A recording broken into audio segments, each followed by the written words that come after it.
Hey everybody. Today, Rahdo rounds up the month of April 2019, which is a brand new show I am starting this month where at the end of every month or the beginning of the following month, I will do a quick countdown of all of the games my wife Jen and I had played over the previous month. And it will be a countdown as in, I'll start with our least favorite and end with our most favorite, or basically our game of the month. I figured this would be kind of a fun way to let everybody catch up in case you might have missed a run through here or there. And some of these games probably won't be getting run throughs anytime soon because, hey, sometimes the voters who choose what I film don't want to see a particular game, but we still want to play it.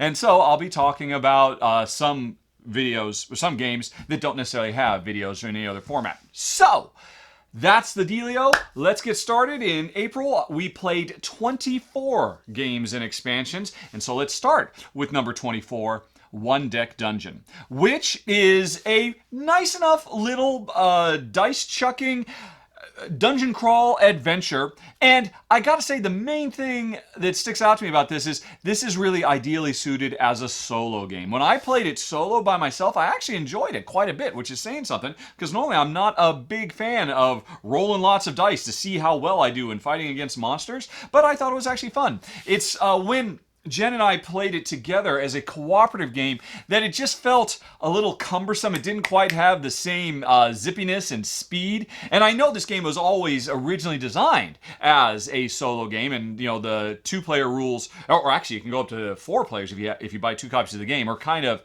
they came along after the fact, and I think that shows. It's okay as a cooperative 2-player game, but I think it really shines as a solo, which is why it ends up at the bottom of the list, because normally I don't play solo games. But it's a good looking game, and the gameplay is nice and solid. Nice little twist on how dice allocation works. And you can check out my run through to see more. That was number 24, One Deck Dungeon. Then we have number 23, Sarah's Vision. And I gotta say, I was super stoked for this one, because I was really intrigued by the idea of cooperative Jenga fused with a more traditional Euro-style cooperative game.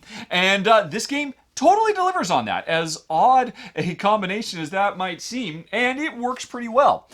That said, there were definitely some shortcomings in the design that left kind of high and dry. The interesting thing is, as I understand it, this game was developed at an insurance company in Switzerland or Sweden or something like that, and they had built it as a team building exercise to get their employees to work well together.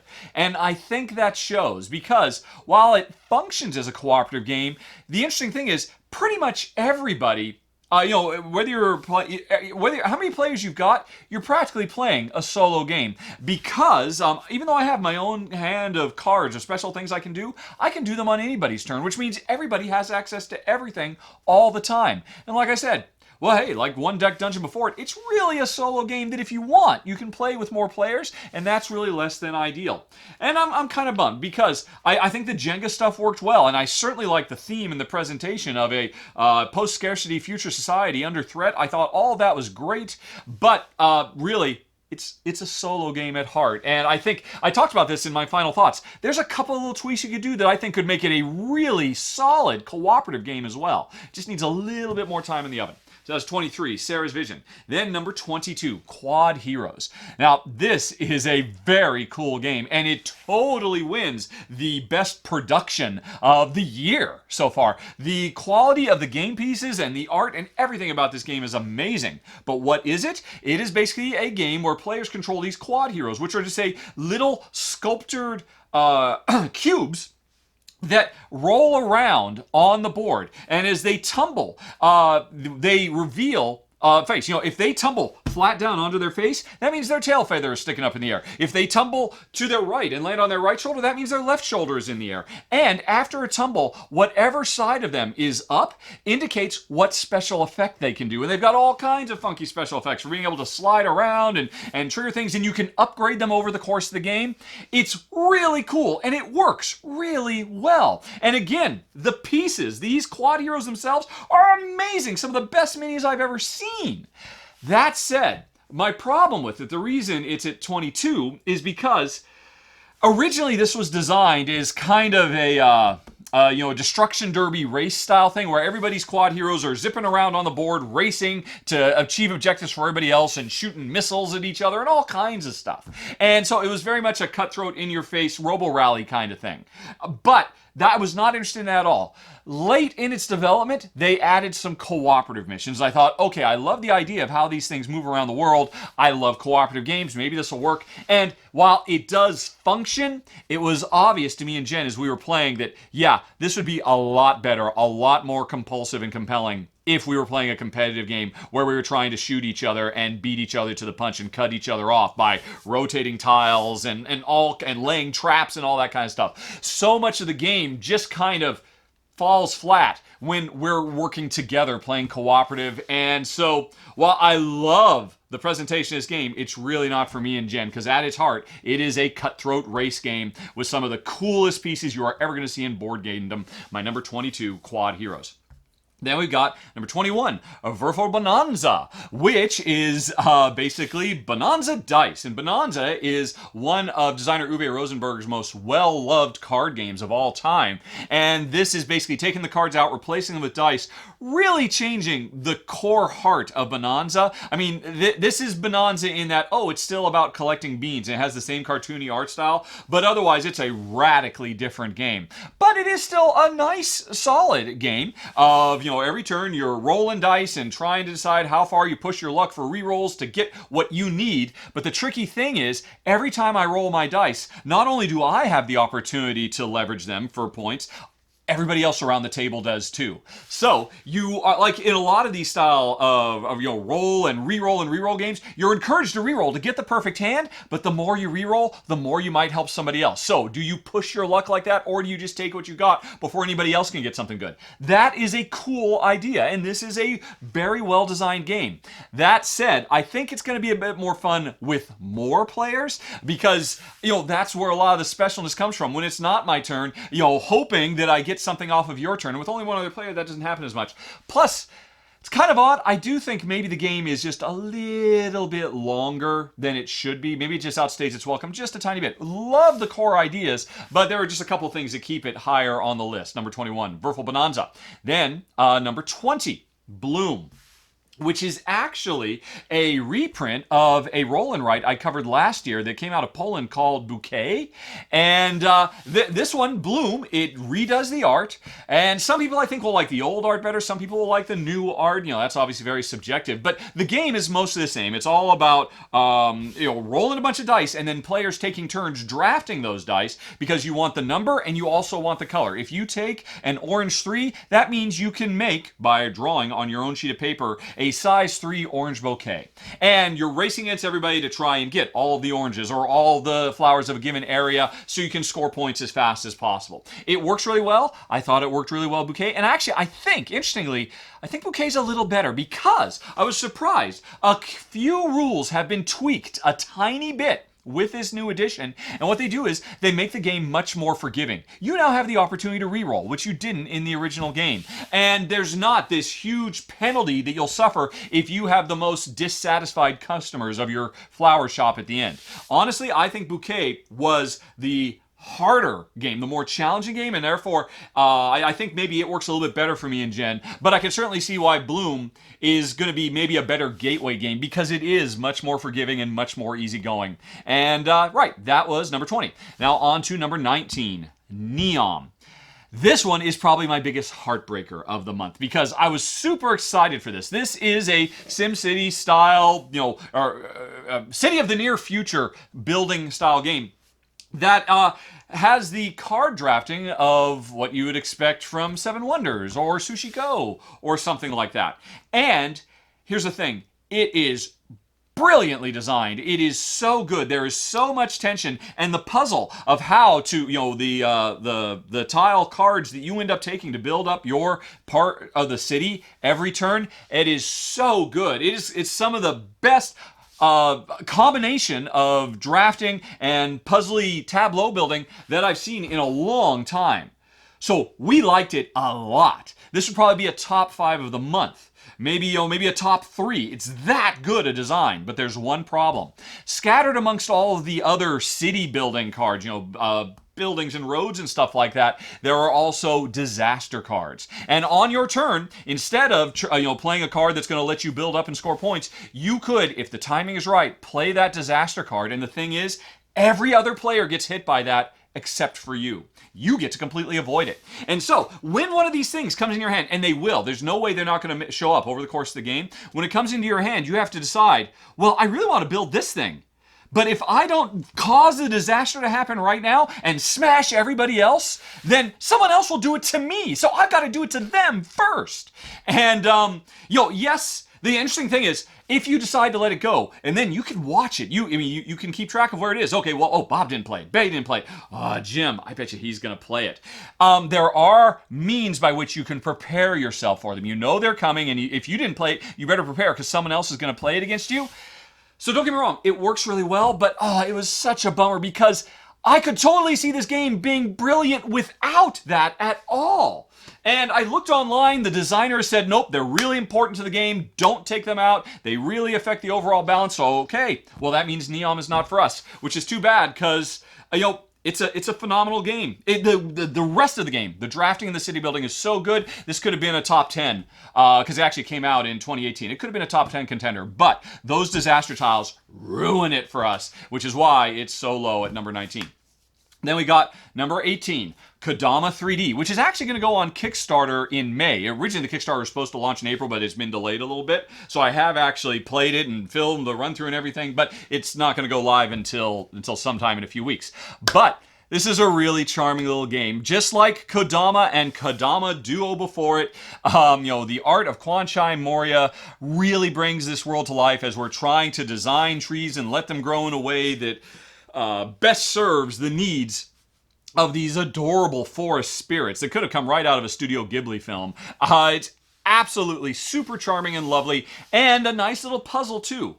But the interesting thing is, unlike the previous Kodamas, which were 2D games as you were laying cards on top of each other to build a tree, now it is a 3D game. We are actually building trees up by snapping all the different branches together. Still trying to make the right string of features appear in the right way to meet the needs of the Kodamas, but it is so cool to see these trees grow up. Now, my prototype was kind of old and beat up because I think I'm the 50th person to play the thing, but even still, the charm of it comes through, and it's very satisfying at the end to actually have your 3D tree. That said, I was actually surprised. The gameplay seems to be simplified and streamlined. Kodama was already a fairly light gateway-ish style game. Now it is even more so. And I kind of miss the fact that the earlier Kodamas had a little bit more going on, a little more meat on the bone in terms of long-term strategy. There's still some here. It's still enough, but I think they probably are trying to go for a broader, wider audience because they can see how attractive and appealing it's going to be for players to build trees like this. Real 3D trees. So, I love the presentation, I love the satisfaction, but I would have liked to see just a little bit more of the old puzzly nature of the original Kodama. But Kodama 3D at number 18 is still very, very good. Then, number 17, we have Gnomeland, which is a very interesting worker placement game. There's two halves to it. We've got our own little city. We roll some dice that represent our gnomes, and depending on what we roll, that means we can activate different buildings to harvest, gold, mana, and strength. The 3 different resources that we need. And we need these resources to build new buildings that let us create other stuff, or upgrade existing buildings to score points, or to complete missions, or to cast spells, and some stuff. But the interesting thing is, every round we're going to roll these 3 dice, and sometimes more dice with special powers, harvest resources, and then use those resources for different things. But in addition to that, at the beginning of the game, everybody has 5 gnomes. And the game is exactly 5 rounds. And every round at the pub on the board, there are 2 randomly generated cards that you could send one of your gnome workers to. You can do a little bit of worker placement and do whatever that action is that can supplement all the other stuff you're trying to do.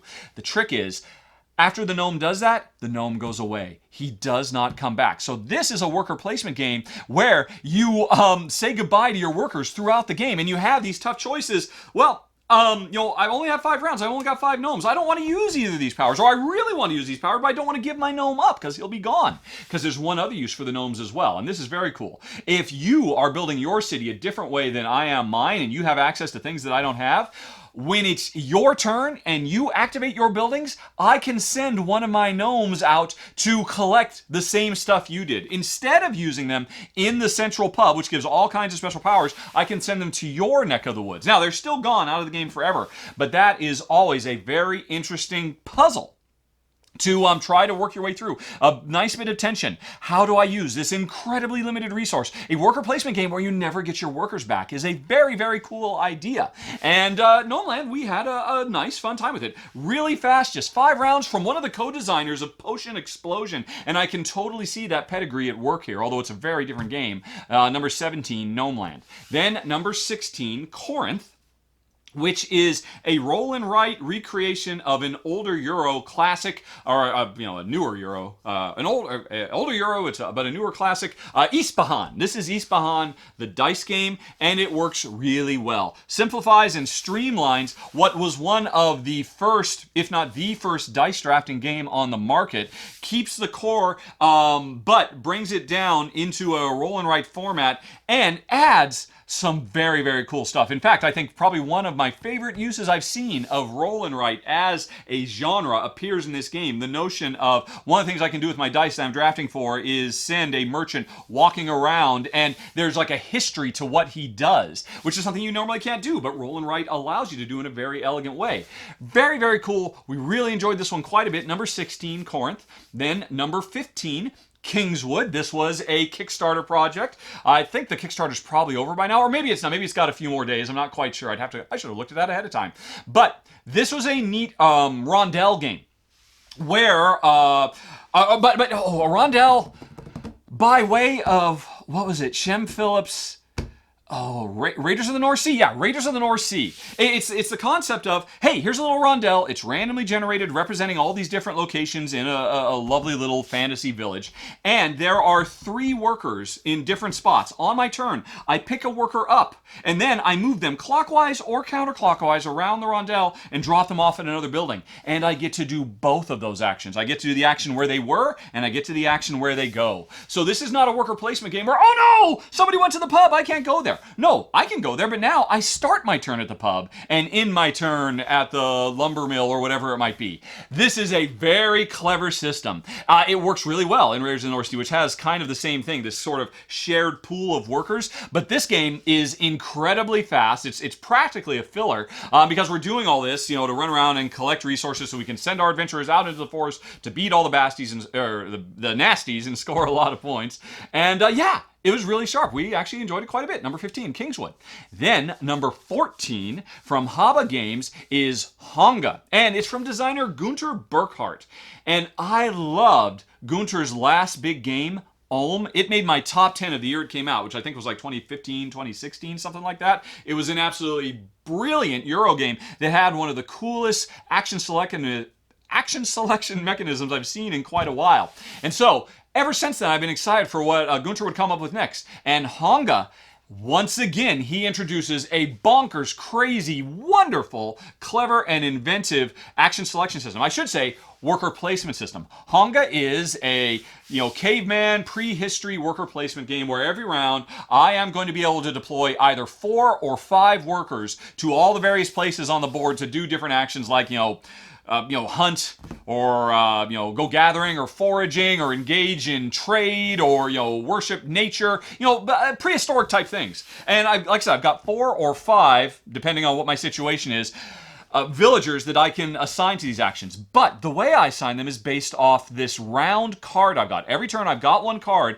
and it says, 3 of your workers can go to one place, and 1 worker can go to an opposite of that place, or to an adjacent place, or 2 people can go to one place and 2 people can go to another. This incredibly challenging restriction, because you can never get done exactly what you need to do. I just need a couple more mushrooms so I can engage in trade over there, but I've got the group that won't let me collect mushrooms and engage in trade. I have to choose one or the other, which means I gotta wait till next turn, and then the thing might not be there anymore because you might complete the trade as well. This this new twist on worker placement is so good. So good. And if all that weren't enough, there's Honga. which is a saber-toothed tiger that lives in the middle of the board. And if I didn't already have enough to think about of how I'm trying to deploy my workers within the restrictions of these cards, if I don't ensure at least one of my workers is deployed in Honga's direction to keep him away, to keep the saber-toothed tiger out of my village, then he will come to my village and start eating all my stuff slowly over the course of subsequent turns. So, the puzzle here is absolutely great. We like this one a lot. My only problem is, this is an incredibly featherweight, lightweight, gateway family style game. As you would expect, since it's come from Haba, that's kind of what they're known for. And while we love the mechanism, I would so love to see this put into a big, heavy, meaty Euro, like Ulm, let's say. So I hope that Gunter revisits this gameplay idea, but in a heavier game, because we loved it. And to be fair, I mean, if I had kids, if I had nieces and nephews, I would totally keep Honga, because it's a great family weight game. But for hardcore gamers like me and Jen, big Euro geeks, it was just a little bit too light, which is why it's sitting at 14, no matter how good the core central mechanism is. That was Honga. Then on to number 13, On Mars. This is another one on Kickstarter. I think it's still going as of today. Again, in the future, folks, I will actually check ahead of time. But chances are, I mean, you already heard about this anyway. It was certainly my most watched video of the month because it's the latest game from designer Vito Lasarda, and Vital is known for his super epic, heavy, dense Euros that are full of details in whatever simulation they're trying to bring across and are well loved. I mean, he's got such a huge following with good reason. His designs are always brilliant and totally unique. At their heart, they're simple, elegant little sets of decisions to make, but the consequences of those simple decisions, the permutations, are always just mind-bendingly deep and rich. And the interesting thing about On Mars, which of course is about Martian colonization, is more than most of his games, there is a ton of overlap. Oh, you've developed a new technology? Well, hey, we're all in this together. Even though it's a competitive game, I can use your technology and you'll get an extra bonus for it.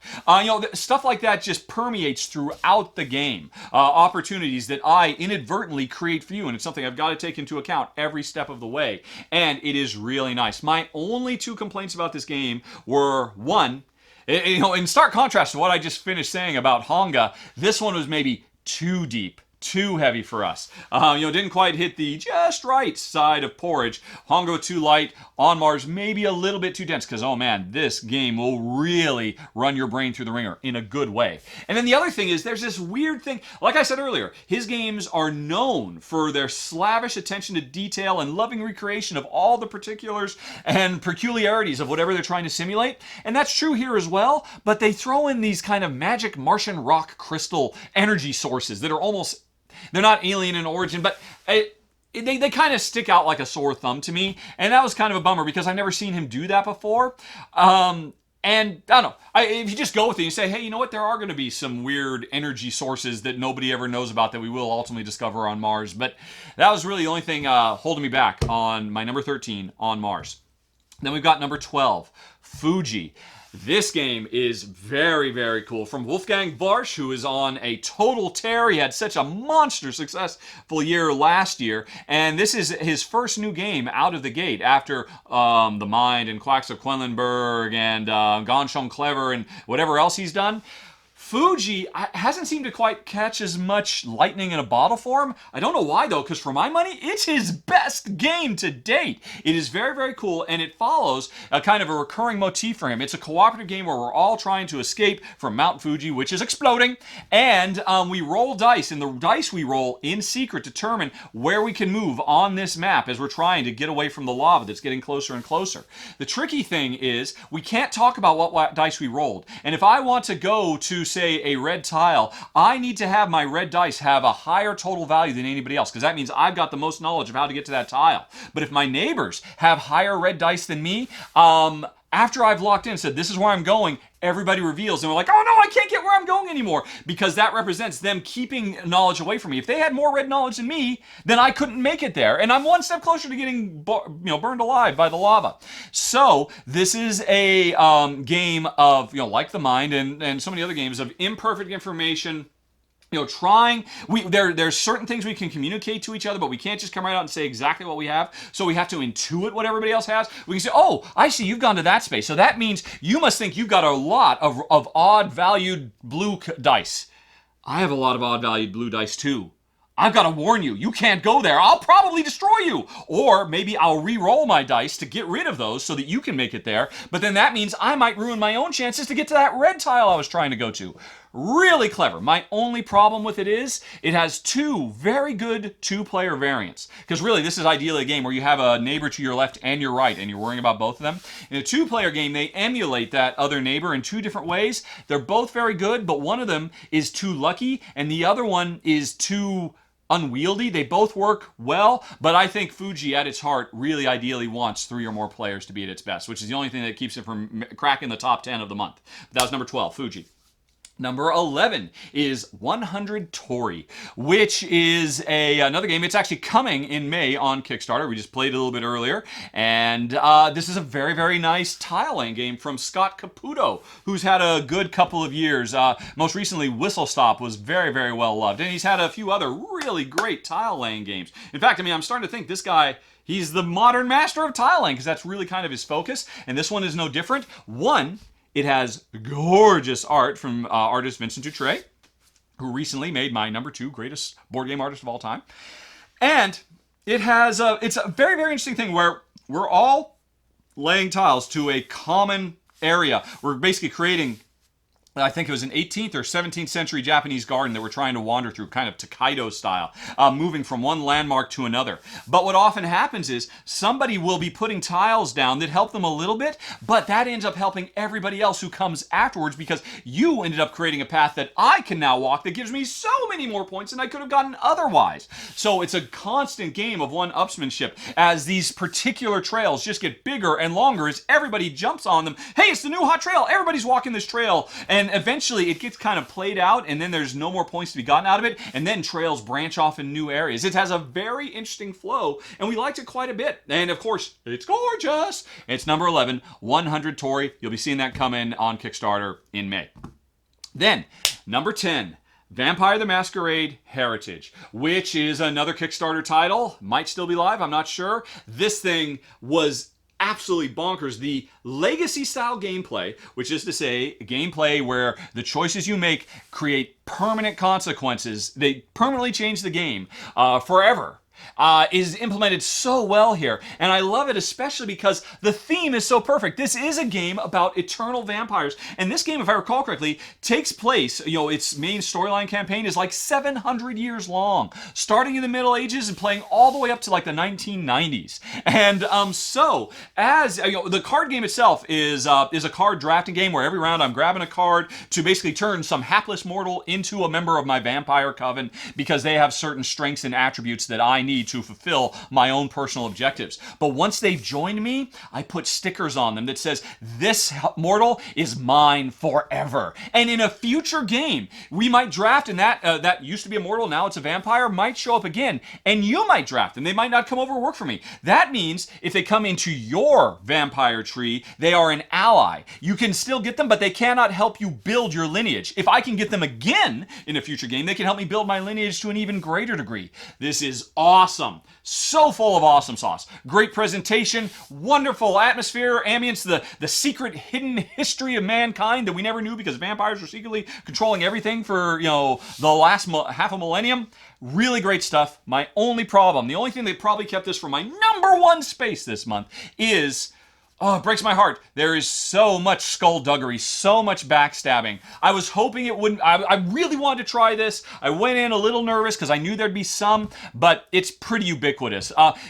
Any game where every time as you build your starting deck of cards, you always have to, let's make sure the card in here that protects you from attacks from other players. If you need to have that omnipresent protection, it's probably a little bit too, rock'em sock'em for a Care Bear like me, which is heartbreaking because everything else about this game is amazing. The card play is sharp. The multiple battles for dominance that are going on. Every decision you make is so fraught with consequence. But then the legacy stuff is so beautiful too. Very, very pleased and very, very sad it didn't work out for us. My number 10, Vampire the Masquerade Heritage.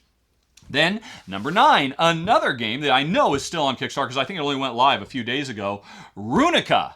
I forget the full title. It's like Runika and the Legend of the Six-Sided Spells or something like that. It's basically a Harry Potter-esque, hey, we're a bunch of wizarding children learning how to cast spells in an academy. But the way we do it is through dice drafting. Every round, there's going to be a bunch of very colorful, custom-made, gorgeous dice full of all these magical glyphs, and we're going to take turns grabbing them and bringing them onto our little grid, which is where we create spells, because there's these patterns we're trying to recreate. Think Sagrada, something kind of like that, but with a magical setting. But the interesting thing is, when we take these dice, we don't just put them wherever we want on our grid, we have to put them on the edge and slide them in. So it's like this interesting little slide puzzle, and if I take a red die, I have to slide it in on the red side of the grid. Even if I need to get it to the other side of the grid, I got to bring it in on the wrong side.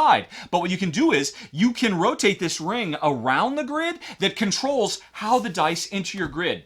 It is a lovely little puzzle. Jen and I enjoyed this one a lot. Really sharp stuff. I had a few minor quibbles about some of the stuff. I kind of hope they clean up before the final version comes out, but even still, I thought it was very, very sharp. Number 9, Runika. Then we got number 8, from Batavia, which is... well, first of all, if you're interested in this one, it's going to be hard to get because it's only available in Japan. That's not entirely true. You can also order it direct from the Board Game Geek store. That's how I ended up getting it because you can often get import games directly from Board Game Geek. It's expensive, but hey, you're supporting Board Game Geek. And if you love that site as much as me, doesn't hurt to pay a little bit more. But anyway, all that aside, from Batavia is in the era of spice trade, European ships grabbing all the cardamom and the ginger and whatever else and sending it back to Europe and all of that. Subject matter we've seen dozens, if not hundreds of times. What makes this one unique? It's a card game. And what I love about this is what puts this so high at number 8 for the month, is I want to play this. I want to load up my ship with, with this cinnamon, right? And it says I've got to discard 3 cards. It's one of the. I got a hand of cards. If I want to play this card, I got to discard other cards to do it. Seen this in a lot of games, most notably Race for the Galaxy. But in every other game that ever does this, I'll play the card. I discard the 3 cards. They're out of the game. In this game, I play the card. I take the 3 cards I'm paying, and I give them to you. Boom! That is earth-shattering. That is such a fundamental paradigm shift, and it is brilliant because I so want to play this card, which means I have to discard these cards. But if I give this particular card to you, it's exactly what you need, and you're going to play it next turn. And if I don't do that, if I play this other one, it means I'm giving these other cards I don't... Oh, it's so good.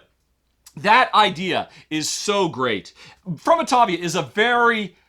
It's not a particularly ambitious game. It's a tiny box. It's a simple little simulation. It's over fairly quickly. I would love to see this idea be the basis of a big, heavy game. But From Batavia itself certainly has enough meat on the bones to engage you all the way through. And this is the main thing. It actually has several other clever ideas in as well. It's really kind of offbeat with several of its mechanisms. I won't go into all of that here, but suffice to say, the central idea, the card play of From Batavia, is one of the most brilliant ideas I've seen in quite a while, and definitely worth checking out. Is my number 8. Number 7, K2 Lhotse, which I have actually filmed. It should be going up in a couple of days, my rundown of it. This is the latest expansion for K2, which is, I don't know, maybe the best race game in board game history. Certainly, probably Jensen, my favorite. I'd have to double check that, but it's certainly one of them. And this just adds more good stuff to an already amazing game. Now, I will say I was disappointed. I have always been bothered by how K2 ends in kind of this weird artificial way where if there was only one more turn, whoever won would die. So it's a weird, it works well strategically in terms of trying to time and plan everything out. It makes the game a nice, crunchy puzzle. But thematically, it's always been kind of weird. I was hoping Lhotse might address that. They completely ignore it. That's fine. But instead, what they do is they introduce a two-sided map. One that makes the game take half as long because it's like a really fast race where before you start you take, 3 cards out of your deck, you take one of the weather tiles out of the game, so it just zips by super fast, like turbocharged. But the other side is interesting because there are multiple paths up the mountain, and if you're on one particular path and you can see the weather no longer hits the entire mountain, now it hits certain paths. And if you're on a path that is about to get an avalanche, you can use carabiners to jump from one path to another. And so for the first time, lateral movement is just as, if not more important than ascending and descending, and it's really clever. Breathes some new life into one of the best games out there, K2 Lhotse. Then number 6, Anachrony, Fractures of Time, another Kickstarter for an expansion for an absolutely brilliant worker placement game, and this just adds more insane brilliance to an already phenomenal game. Anachrony has always been at its heart. Well, it's a post-apocalyptic game where we're trying to, build up our own little societies and all that in a race against time before the apocalypse comes. That old chestnut. But the thing about it was it features time travel in that you can borrow resources from yourself in the future, and then when it comes to the future, you have to remember, right, I got to send this stuff back, or I'll rip a hole in the space-time continuum. That's always been a cool idea, and it works so well. That idea has been expanded even more because now you can create glitches in time, which basically, or no, is it warps? I forget what the term is. No, glitches are what happen after you do this. But long story short, think Hermione Granger in the third Harry Potter movie where she was able to be in more than one place at the same time because she could manipulate time. That's what you're doing in this game. You send a worker out, you have him go gather those resources, and you decide, he's not done yet. I'm going to glitch time. And suddenly, he was here, and he was over here at the same time. And so for one worker, you can get 2 or even 3 actions out of them. And when you glitch, and jump from one place to another by manipulating time, you end up leaving spaces open for other places to go. It's such a beautiful idea as a way to enhance and evolve the idea of worker placement, but do it in such a wonderfully, beautifully thematic way. I was so impressed by number 6, Anachrony, Fractures of Time. But then number 5, I talked about Wolfgang earlier with Fuji. This month, and actually a little bit of the previous month, but mostly this month, I actually played a fair bit of The Mind.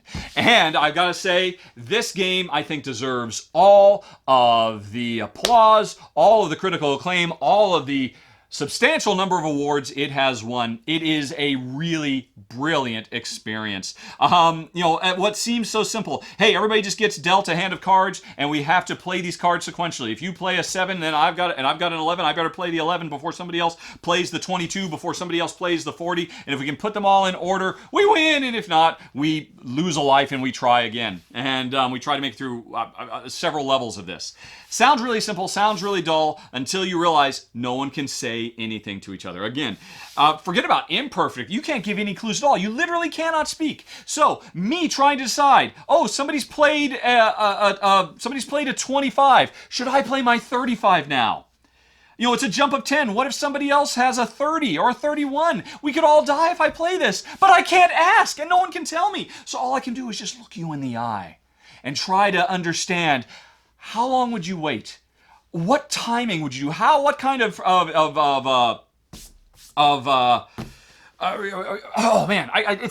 it's hard to describe. It's something you really do have to experience. And so I should say, Jen and I, we've played it a few times as a 2-player game, and in all honesty, I thought it was okay. Jen's mom is visiting us this month, Emily.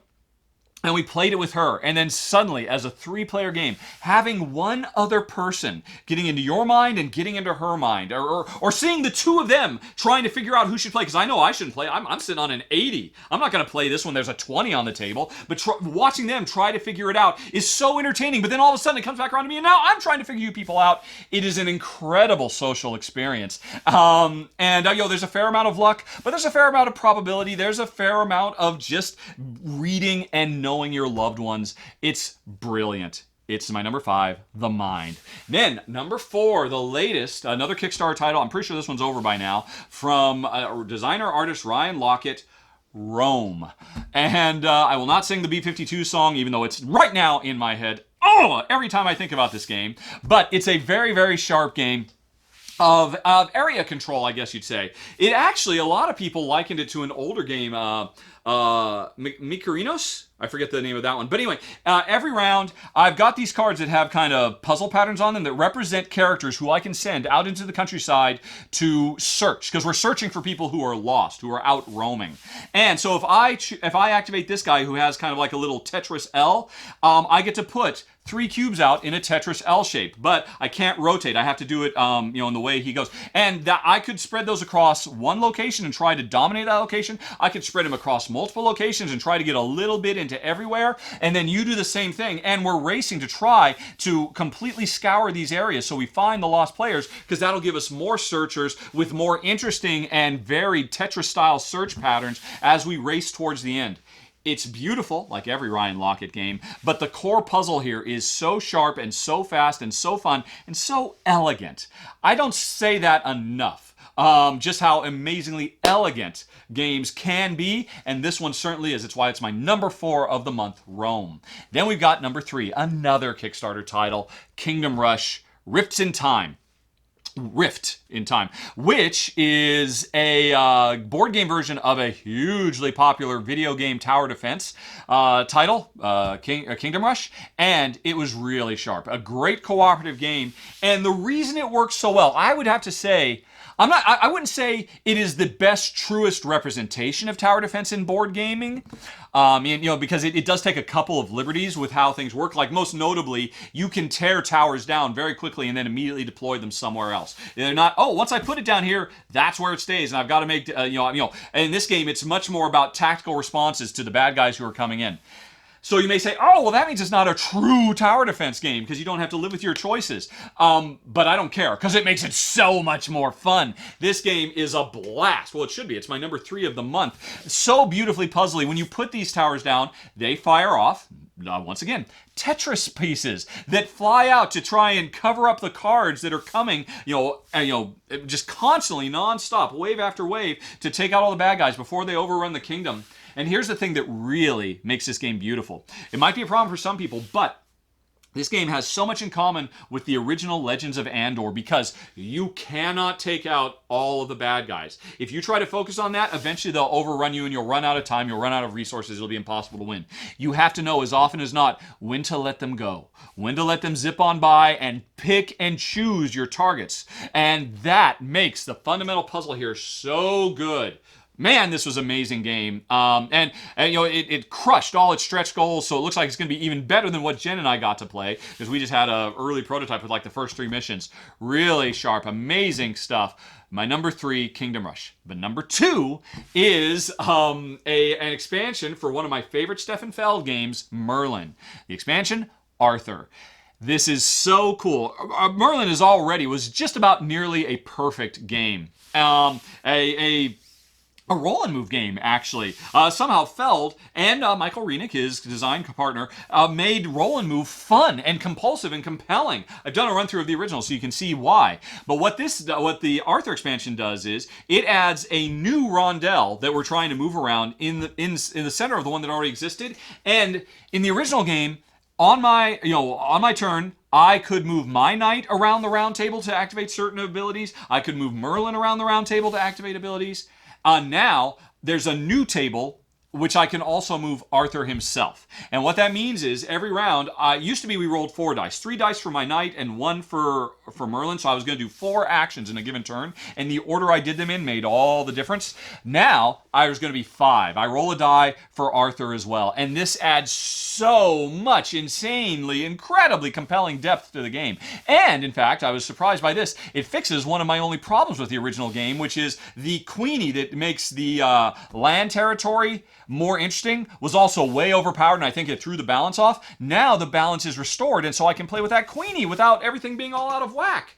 My only complaint about this wonderful expansion is, because now, over 6 rounds, I'm doing 5 actions per turn instead of 4, as is everybody else, the game gets significantly longer. And that's a real problem, because, this game should not last 2+ hours, but now it does because of this. Don't get me wrong, it's still great, but far be it from me to second guess Feld, but I think they would have been wise. And I really think I might have to do some kind of home variant where, hey, every round, I roll all 5 dice, my 3 knights and my Merlin and my Arthur. But during the round, I'm going to get to activate my Merlin or my Arthur, not both, because then the game goes back to its original length, which was just about perfect. And I don't think it would really fundamentally change anything at all, and everybody would be affected the same way. I don't know. I could be crazy. Other folks who have played Merlin or Arthur expansion, I would really like to hear your thoughts, because, oh man, we really loved it though. That's my number 2 of the month, Merlin, the Arthur expansion. And finally, number 1, you'll be seeing this video, I think, on May 11th. I've already filmed it, a run-through for Tiny Towns. In fact, when this run-through comes up, you'll be able to play along with me at home. And this game, It's a bit early to say, but I think this might be a top 10 candidate for 2019. It is that good. This is publisher AEG's answer to Azul, answer to Splendor. This is, I would expect, going to be the big blockbuster, quasi-abstract, super light gateway game that anybody can play, but that is so overwhelmingly compulsive. You just want to play over and over and over again, and every time you play, you're going to get different problems to solve and different really tight, tense, and challenging problems to overcome. It is so good, folks. So good. I cannot stress. Like I said, it's early. We're not even halfway through the year. I don't even know what's coming out at Essen.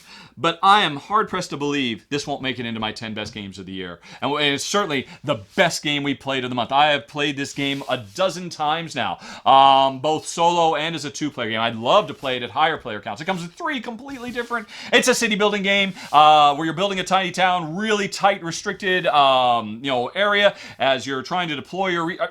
It's good. It's already out and limited. I mean, there's going to be, you see a lot more about it in May when it gets its really big rollout, which I know my video is going to be part of like a big Tiny Towns Day where all these videos come out and you can play against everybody. That is the roundup for April, ending with Tiny Towns. And thanks very much for watching, everybody. Have a very nice day. I'll be back in 4 weeks' time to summarize everything Jen and I played in May.